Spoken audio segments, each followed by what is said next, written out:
feet elevated bridge march. So we're gonna use the bench here as our way to elevate our feet. If you don't have access to a bench, you can use stairs, you can use like a stepping stool, you can use a couch, lots of options just to try to get your feet about a foot or two off the ground.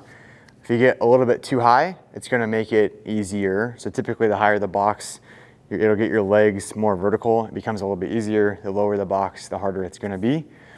In the intro video there, you saw an example of me just doing a bridge, march, back down. You can also add a band around the toes to increase the difficulty because it's gonna require you to use your hip flexors a little bit more, and it forces you to push the top foot down into the bench to where you get your glute and your hamstring to fire a little bit more. And I'll demonstrate that in just a second. We're gonna do our best to keep our legs straight because we're trying to train our hip and our hamstrings with those legs straight. So when I'm gonna go to my back, I want my heels to be right on the edge of the bench. I'm gonna push my low back into the ground and kind of tuck my butt under me. I'm gonna bridge up, trying to get into a straight line from my heel to my shoulder.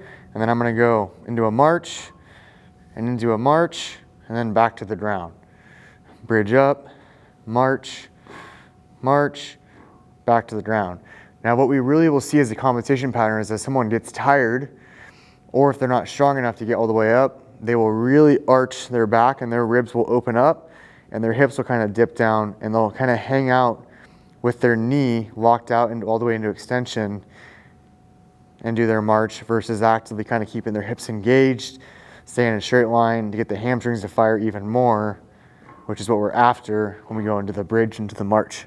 So when you bridge up, march right leg, left leg back down, that'll be an example of one rep. If I want to make it harder, I'll just put a band around my toes and then do the same motion. So I'm going to bridge up, march, march, back to the ground.